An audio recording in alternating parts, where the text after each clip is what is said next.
শিল্পায়নের নতুন দিগন্ত উন্মোচন করে যাত্রা শুরু করেছে চট্টগ্রামের আনোয়ারার দক্ষিণ তীরে গড়ে ওঠা চীনা অর্থনৈতিক অঞ্চল।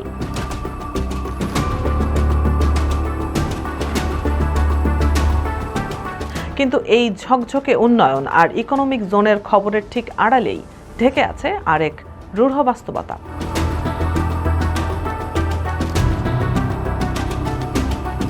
উন্নয়নের এই মহা উৎসব যখন দেশের দক্ষিণ আর মধ্যাঞ্চলে উল্কাবেগে ছুটে চলেছে, তখন দেশের উত্তরবঙ্গ আজও কি সেই পিছিয়ে পড়া কৃষি নির্ভরতার শিকলেই আটকা পড়ে থাকবে? বিশাল অঙ্কের দেশি বিদেশি বিনিয়োগ, সমুদ্র বন্দর, হাইওয়ে আর বিদ্যুৎ কেন্দ্রের আলোয় আলোকিত ঢাকা, চট্টগ্রাম বা নারায়ণগঞ্জ। কিন্তু দেশের শস্য ভাণ্ডার হিসেবে পরিচিত উত্তরাঞ্চল আজও যুদ্ধ করে চলেছে খরা, নদী ভাঙন আর ভয়াবহ পানি সংকটের সাথে। এই মহতী অগ্রযাত্রার মাঝেই এখন রাজপথে ও সুশীল সমাজে উচ্চারিত হচ্ছে এক জ্বলন্ত প্রশ্ন: বাংলাদেশের উন্নয়ন কি তবে নির্দিষ্ট কিছু অঞ্চলের ভেতরেই সীমাবদ্ধ থেকে যাবে? প্রশ্নটি কেবল অঞ্চলের নয়, প্রশ্নটি সমগ্র রাষ্ট্রের সুষম উন্নয়ন আর লাখো মানুষের বাঁচার অধিকারের। দক্ষিণের আনোয়ারায় চায়না অর্থনৈতিক অঞ্চলের ওই বিশাল যাত্রা কোনো সাধারণ কারখানা বানানোর গল্প নয়। এটি চীনের বিখ্যাত বেল্ট অ্যান্ড রোড ইনিশিয়েটিভের এক প্রকাণ্ড মাস্টার প্ল্যানের অংশ, যা বদলে দিচ্ছে বৈশ্বিক ভূ রাজনৈতিক অবস্থানে বঙ্গোপসাগরের মুখে দাঁড়িয়ে থাকা বাংলাদেশ আন্তর্জাতিক বাণিজ্যের এক অতি গুরুত্বপূর্ণ মোড়ে অবস্থান করছে। একই সাথে বিশ্ব মঞ্চে ডানা মেলছে ব্রিক্সের মতো উদীয়মান অর্থনৈতিক পরাশক্তিদের জোট। বহুমুখী এই বৈশ্বিক প্ল্যাটফর্মে বাংলাদেশের সক্রিয় অংশগ্রহণ কেবল নতুন বাজারই খুলবে না, বরং এনে দেবে কারি কারি আন্তর্জাতিক অর্থায়ন ও প্রযুক্তির বিশাল সুযোগ। তবে আন্তর্জাতিক এই সুবিশাল খেলায় জয়ী হতে হলে বাংলাদেশকে হাঁটতে হবে অত্যন্ত সূক্ষ্ম আর ভারসাম্যপূর্ণ এক কূটনৈতিক সূচিসূতোয়। একপেশে কোনো বন্ধুত্বের সুযোগ এখানে নেই। চীনের পাশাপাশি ভারত, জাপান, ইউরোপীয় ইউনিয়ন আর আমেরিকার সাথেও সমতার ভিত্তিতে সম্পর্ক রাখাটাই এখন সময়ের সবচেয়ে বড় চাবিকাঠি। যদি কূটনৈতিক চালগুলো সঠিক হয়, তবে হিমালয় থেকে নেমে বঙ্গোপসাগরে মিশে যাওয়া বিশাল এই ভূখণ্ডে সূচনা হতে পারে এক ঐতিহাসিক উপ-আঞ্চলিক অর্থনৈতিক বিপ্লবের। ভারত, নেপাল, ভুটান আর বাংলাদেশকে ঘিরে যে সংযোগের হাতছানি, তা এই পুরো অঞ্চলকেই বানিয়ে দিতে পারে বিশ্বের অন্যতম সেরা বাণিজ্য করিডোর। নেপাল আর ভুটানের পাহাড় থেকে আসা জলবিদ্যুৎ, বাংলাদেশের শক্তিশালী বন্দর আর ভারতীয় বিশাল বাজারের ত্রিমুখী মেলবন্ধন বদলে দিতে পারে আমাদের আগামী দিনের রূপরেখা। আর ঠিক এই মহাপরিকল্পনার একেবারে প্রাণকেন্দ্রে দাঁড়িয়ে আছে জীবন মরণ সমস্যায় জর্জরিত এক অলকানন্দা নদী, আমাদের তিস্তা। তিস্তা কেবল খবরের শিরোনামে থাকা কোনো আন্তঃসীমান্ত নদী নয়, এটি আমাদের খাদ্য নিরাপত্তা, অববাহিকার পরিবেশ আর কোটি মানুষের বাঁচা মরার এক পরম সেতু।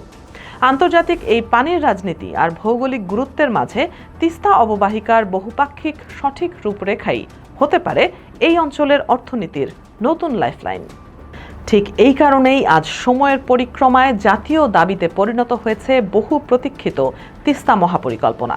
এটিকে কেবল নদী খনন বা বালু তোলার একটি ছোট প্রকল্প ভাবলে চরম ভুল করা হবে। এটি প্রকৃতপক্ষে পুরো উত্তরবঙ্গের অর্থনীতিকে পুনর্জীবিত করার এক মহাদলিল। শত বাধা আর উপহাস সত্ত্বেও বছরের পর বছর ধরে তিস্তা বাঁচাও, নদী বাঁচাও সংগ্রাম পরিষদ যে অহিংস আন্দোলন চালিয়ে আসছে, তা মোটেও দক্ষিণ বা মধ্যাঞ্চলের উন্নয়নের বিরোধিতা নয়। তাদের স্পষ্ট বার্তা একটাই: রাজধানী কিংবা সমুদ্র বন্দরের মতো উত্তরবঙ্গের নদী ও মানুষেরও অধিকার আছে রাষ্ট্রীয় সমান ভালোবাসার। চট্টগ্রামের আনোয়ারায় যদি $1.3 বিলিয়ন আন্তর্জাতিক বিনিয়োগে বিশ্বমানের শিল্প শহর গড়ে উঠতে পারে, তবে কেন তিস্তার অববাহিকায় অবহেলিত কৃষি আর পরিবেশের জন্য প্রয়োজনীয় অর্থ মিলবে না? এই বৈষম্যের দেয়াল না ভাঙলে দেশের অর্থনৈতিক প্রবৃদ্ধি কাগজে কলমে বাড়লেও তা কখনোই টেকসই কিংবা সার্বজনীন হতে পারবে না। উত্তরবঙ্গের কৃষি কেবল খাদ্য যোগায় না, এটি দেশের অর্থনীতির প্রধান জ্বালানি।